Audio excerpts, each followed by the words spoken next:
Hey everyone, this is Chris, and you're listening to / watching One Cross Radio. And today we are joined by nobody. It's me. I'm doing another solo episode.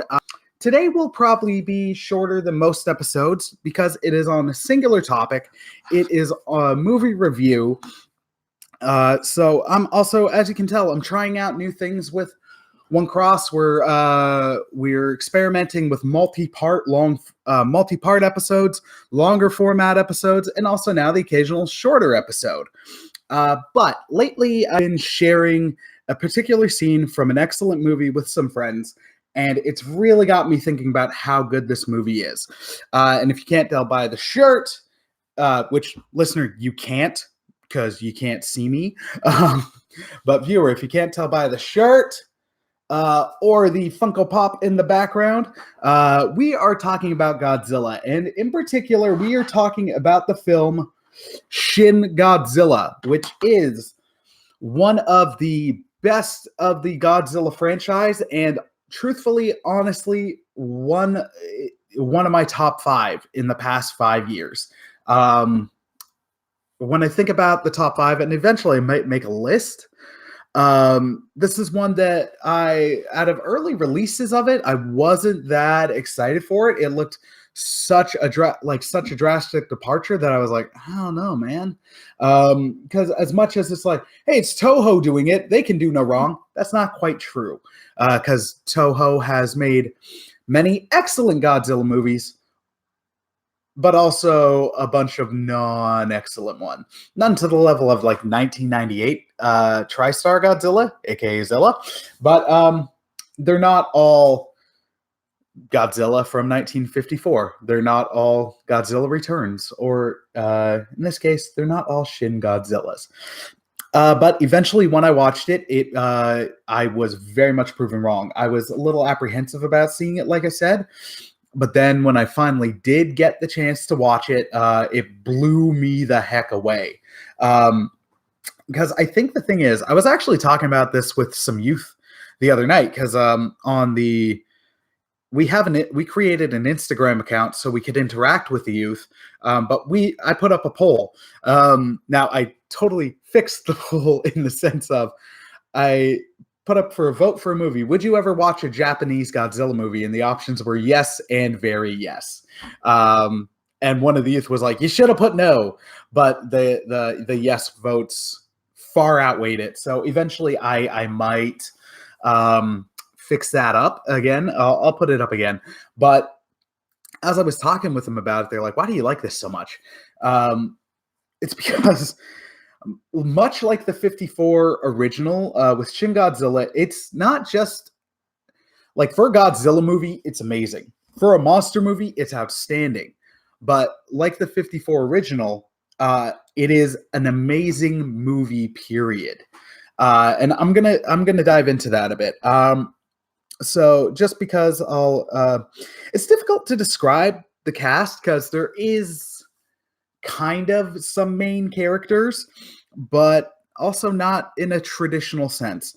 But before we roll into it, I do want to shout out in particular the Godzilla podcast. Now, dear listener, if you're a Christian, there's occasional swears, and to my knowledge, none of these guys are Christian. So at various points, even as I was listening to the Shin Godzilla podcast they did, at various points, they don't go into graphic detail or anything like that, but they're very much talking about like how hot one of the cast members is. That's something I don't particularly enjoy hearing. It's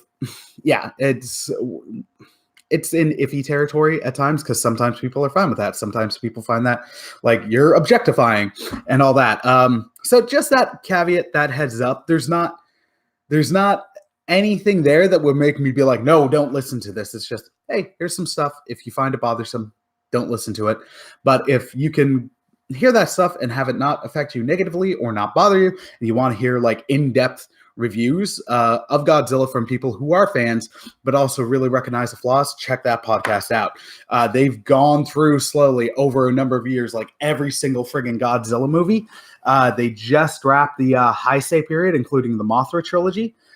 They've also done stuff on the anime Godzilla, which again, I'm to get some great episodes on the anime Godzilla, hit up our friends at Redeemed Otaku. Their episodes on it were outstanding. So it'll be interesting when they get to the Millennium period. Okay, so into Shin Godzilla. So as I kind of said, the cast, there are characters that are featured more, but the Godzilla podcast points this out great. The main character is kind of the Japanese people. It's represented by government officials, some who get much more screen time than others. So some of the cast includes, and I'm going to butcher these names, so I apologize in advance. Satomi Ishihara as Kyoko Ann Patterson, Hiroki Hasegawa as Rando Yaguchi, who is the main government guy we follow. Then there's also Yakuda Takanuchi as Hideki Akasaka, who is Rondo's immediate superior, I believe. A great cast is Mikako Ichikawa. She plays Hideki Akasaka. I don't think there's any relation to... Oh, nope. Google just gave me the same character names for two different people, so my bad. There's a... And the final cast guy I'll mention is Ren Asugi as Prime Minister Seiji Okochi. Yeah, Okochi. I can't pronounce names. I'm sorry. All of these characters get a fair amount of screen time, but it's not. This movie's not it doesn't focus on characters in a traditional sense, and I think that ties into the overall style of the movie and and how it's overall shot. So it was directed by Hideki Anno and Shinji Hijuki, who both have worked a lot in anime, and I really think that the directing style was done similar to a traditional animated film. I'm not as familiar with anime, but some of the things apply. So let me explain that. Traditionally shot movies, like, you can have a conversation where it's a person talking and then another person's in the frame talking. You can do it where it's not just like, I say something, cut, the camera's facing me now, I'm responding, cut, then back, cut. There's coverage shots. There's two people in the frame. A lot of this, like, there are multiple people in the frame, but a lot of the times it's a head-on shot, cut to the person reacting. You see that so much in cartoons. That gives this film a very distinct style, which is, you think would be distracting, but it really works for the film. I will say now, all the performances were solid. In particular, I really, really enjoyed Hiroki Hasegawa and Mikako Ichikawa. Sorry, again, butchering names. Apologies. Both of those characters I really, really enjoyed. It's so good. Let's dive in a little bit deeper. Much like the original film, which was a reaction to atomic testing and in particular the bombings of Nagasaki and Hiroshima, this film is a direct response to the tsunamis, the earthquakes, because Japan really had a rough time after 2008. The tsunamis and earthquakes were huge. The government did not necessarily respond as quickly as they should have. So whenever Godzilla movies always have a message, be it when we last talked about Godzilla, we could look into how it's about consumerism, how it's about environmentalism, just diving in stuff. Sometimes it's heavy-handed. This one is about bureaucracy, and also how Japan will persevere and overcome. But it really is a political film. but not in a heavy-handed way. It's not Donald Trump bad. It's not certain kind of government bad. It's not yay this, boo this. It really goes into bureaucracy and how that can, in times, screw over a country. However, at the same point, it is through a bureaucratic process that Japan prevails. So while it does point out the faults, it also shows its successes. That is the kind of political movie I can get behind. Because if it's just your ideology bad, mine good, that's friggin' you get that enough on the internet. Like, I don't necessarily need to. I enjoy Aaron Sorkin's work as a writer, but at times he can be very heavy-handed with the "I'm right, you're wrong." Not nearly as heavy-handed as other people, but it does happen. Man, my hair and beard are bushy. Poof levels are very high. Yeah, it doesn't demonize government. Which is nice because political movies can do that. In particular, if they're talking about if they're talking about a certain political ideology, they'll lean on that. They'll lean on condemning and demonizing. But how this movie goes, like it starts off just like Harbor Patrol in Tokyo finding an abandoned boat, and then suddenly the boat is gone. It gets crashed at.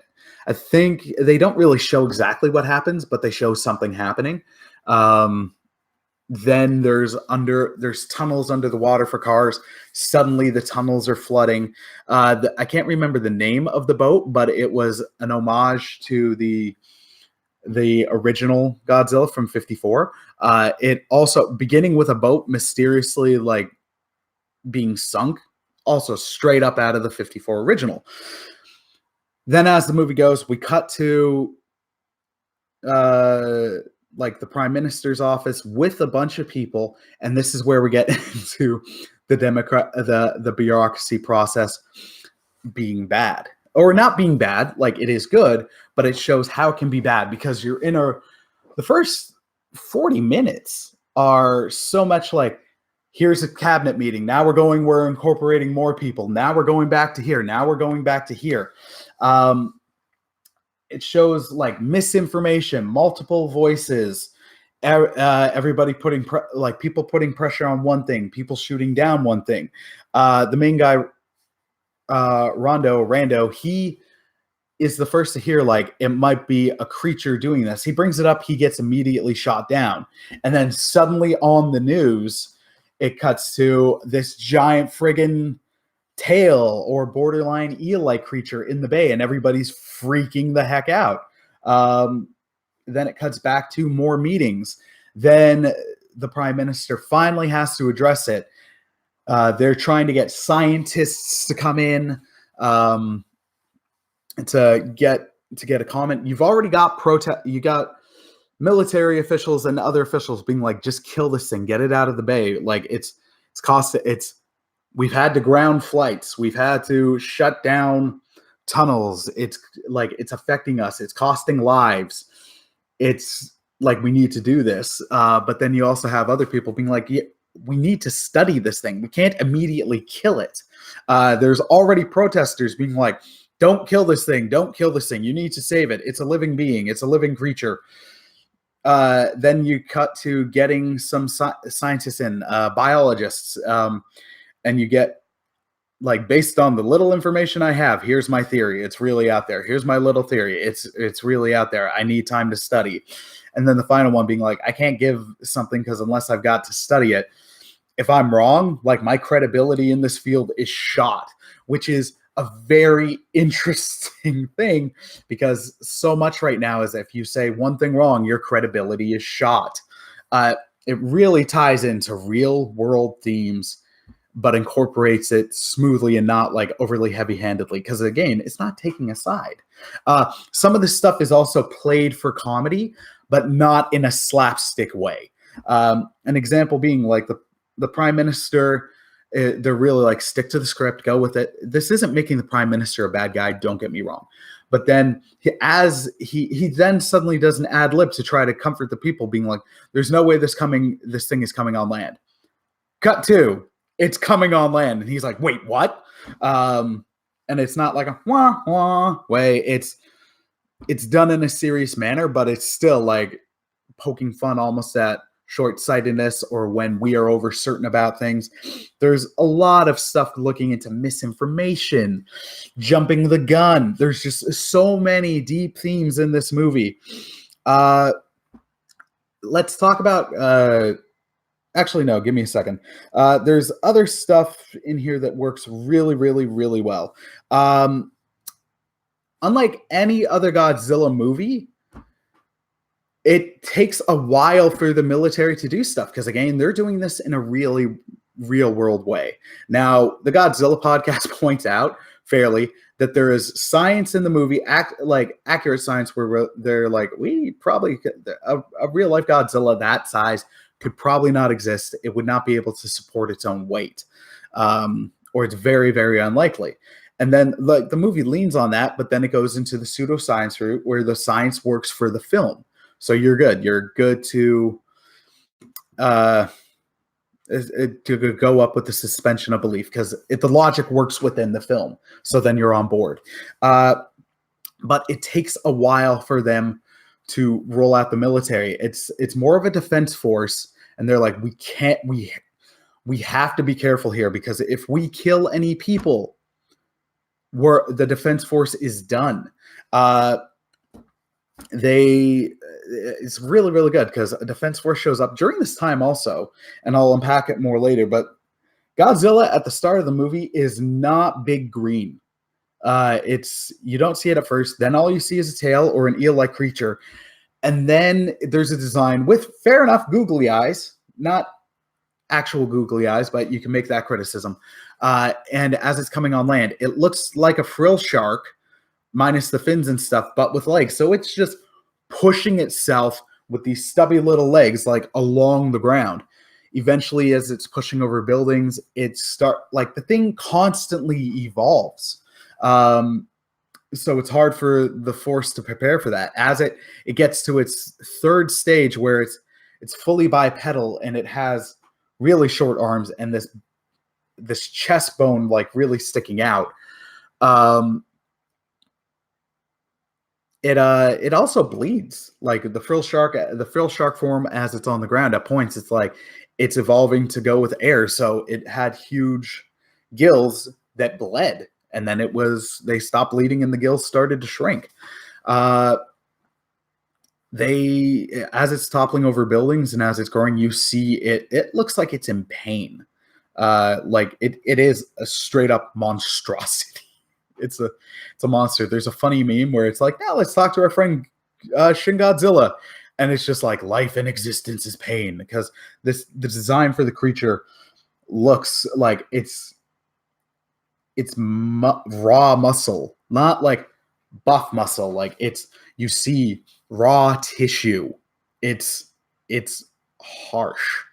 Teeth and bones protruding. Like it looks like it would be a painful existence. Sorry, I've double dipped now. I was going to save that for later.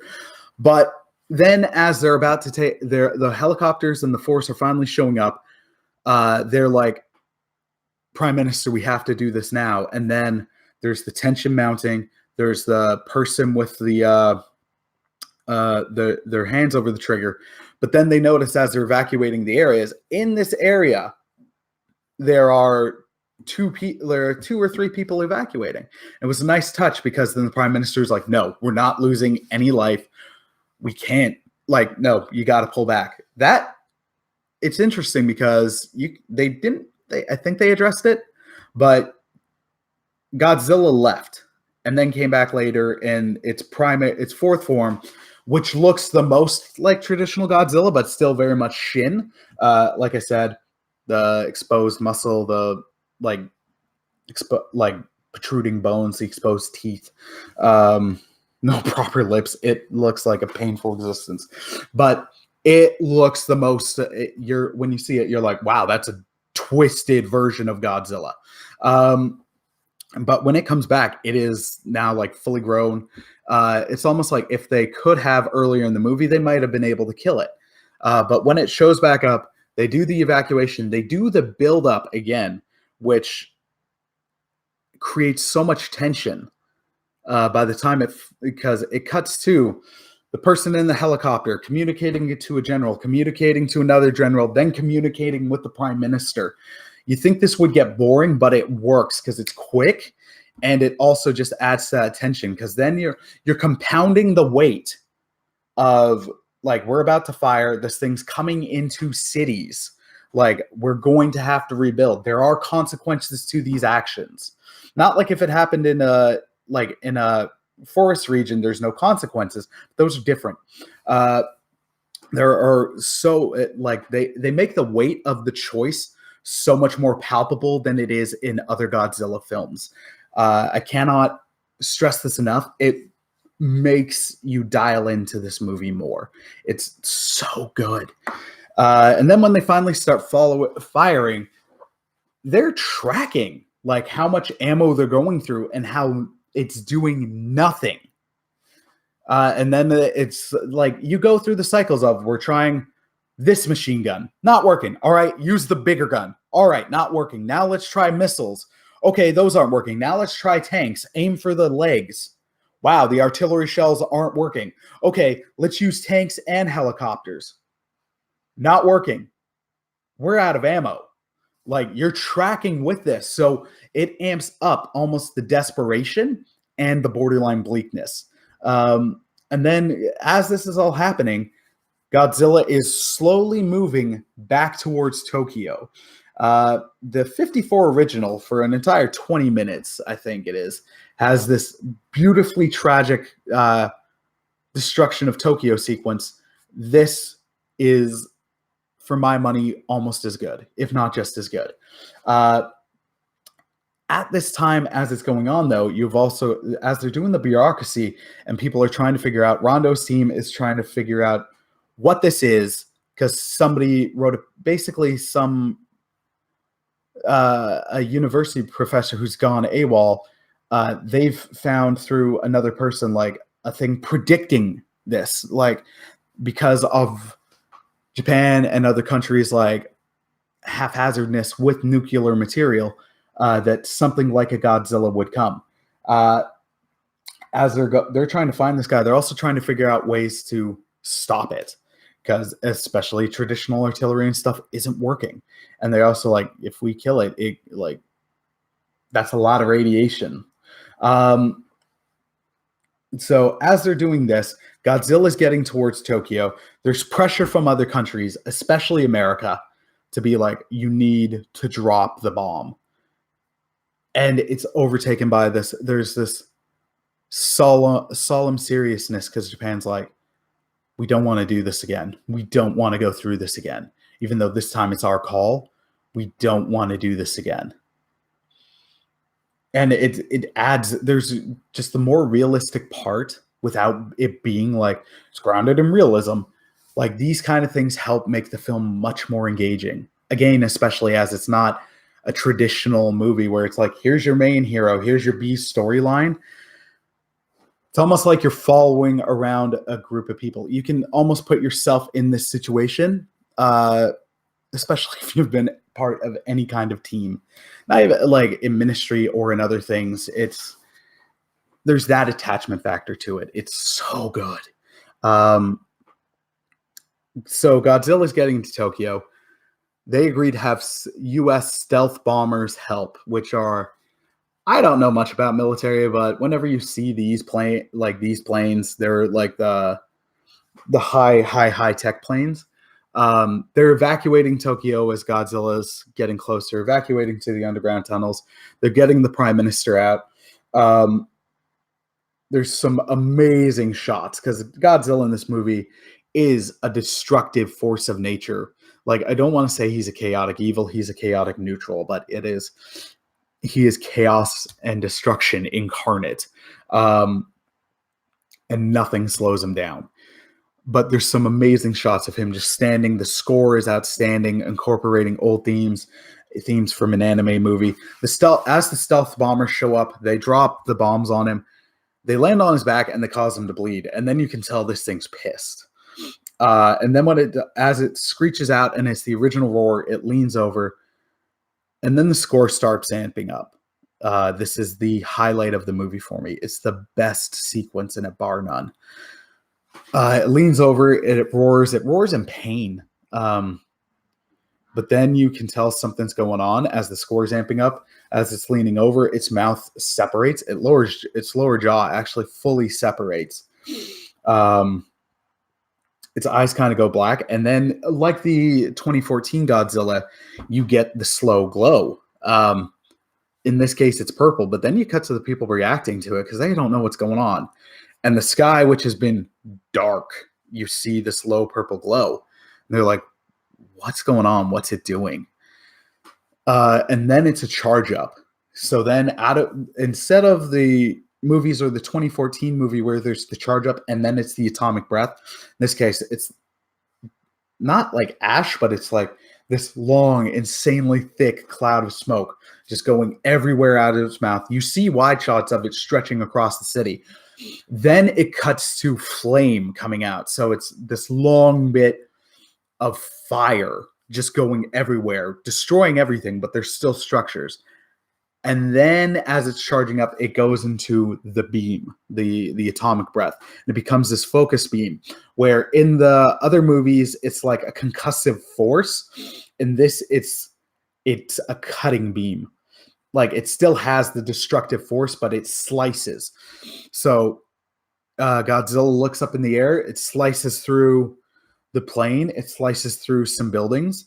And then it stops. It stops. But then we get something we've never gotten in a Godzilla movie. It can shoot the beams out of its back. So with the planes flying above and it dropping bombs, it starts doing that. So it cuts through all the bombs, cuts through the stealth bombers. Then it switches back to its atomic breath, slices through a bunch of buildings. At this point, the prime minister is getting in a helicopter and he's dead. Like the beam hits the helicopter. Prime minister and a bunch of people in the cabinet gone. During this whole time, as you've seen it, you've seen people still in the city trying to get away. Dead. Because they do so well with this stuff, when death happens, it has an impact. Like the CG in this movie is excellent. There's also miniatures, but it's not just the entire time miniatures where in the back of your head it's like, wow, this is really good, but people are dying. In this time, the music, the effects, when death happens, it hits, it has a punch. It really makes it like tragically, solemnly beautiful. It is outstanding. So then after the beam starts to dissipate, it's then back into the flames. Then it stops doing it. But then you're cutting across to all these districts across Tokyo, just destroyed and in flames. And then the music's still hitting it's just a solo shot of Godzilla slowly walking and then the flames behind it. And then it gets to a spot which hadn't quite reached and it's slowing down and then it stops. And then it's almost like it goes into hibernation mode, which is again something really new for Godzilla, where it's the idea of it expended all its energy. It used it all, so it's in hibernation. It's slowly rebooting. And then you cut to stuff where it's like people have been forced in underground shelters for 3 days while the radiation dissipates.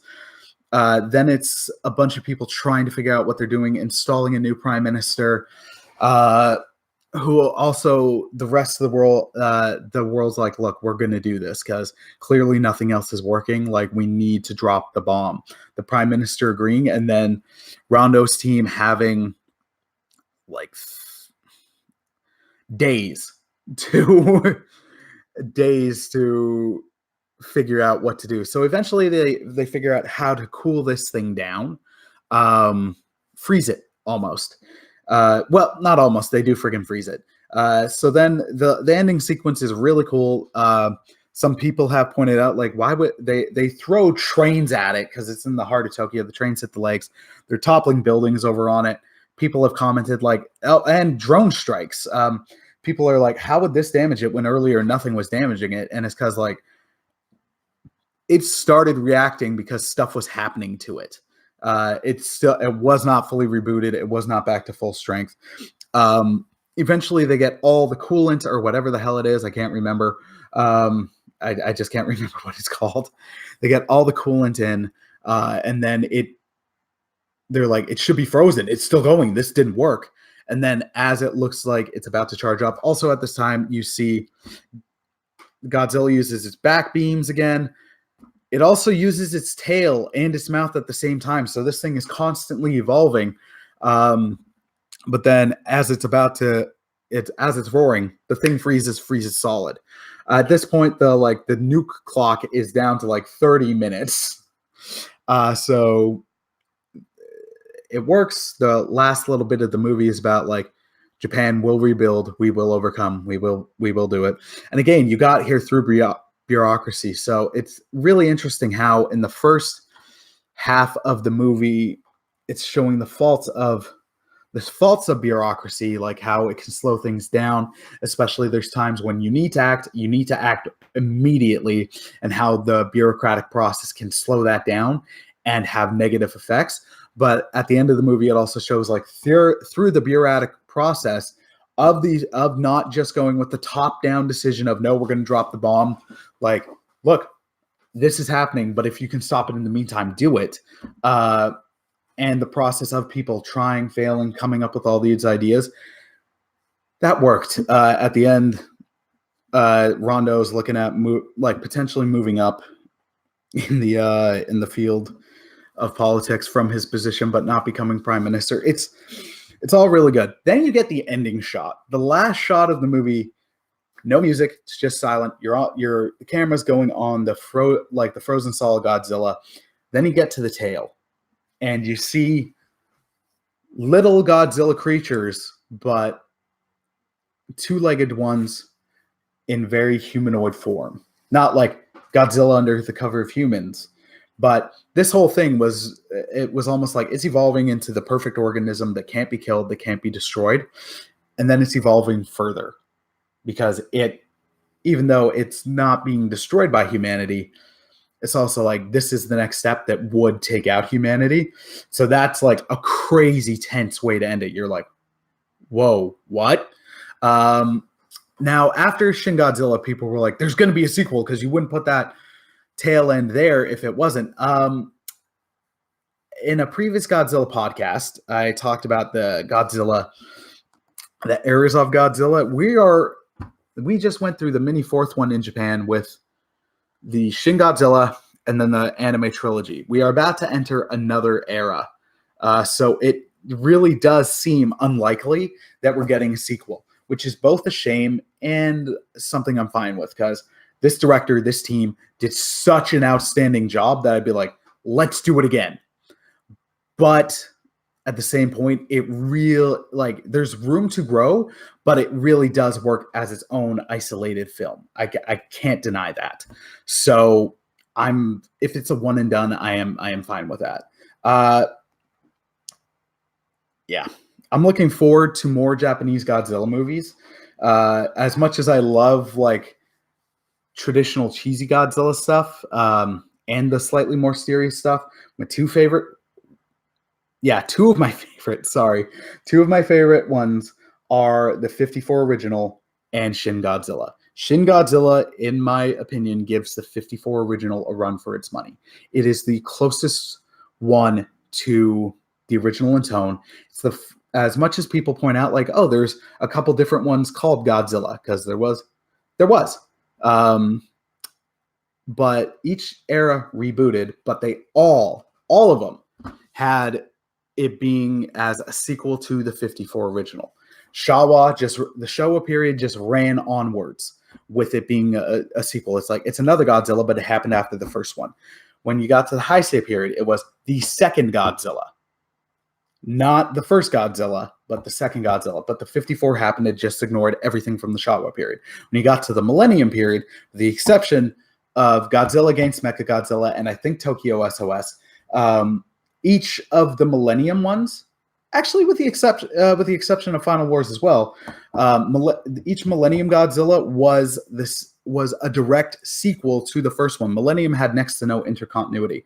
In Final Wars, it was Godzilla. It wasn't clear, but there's an argument to be made that it was just another Godzilla frozen. Actually, yeah, it would have been another Godzilla because you saw the friggin' original dissolve.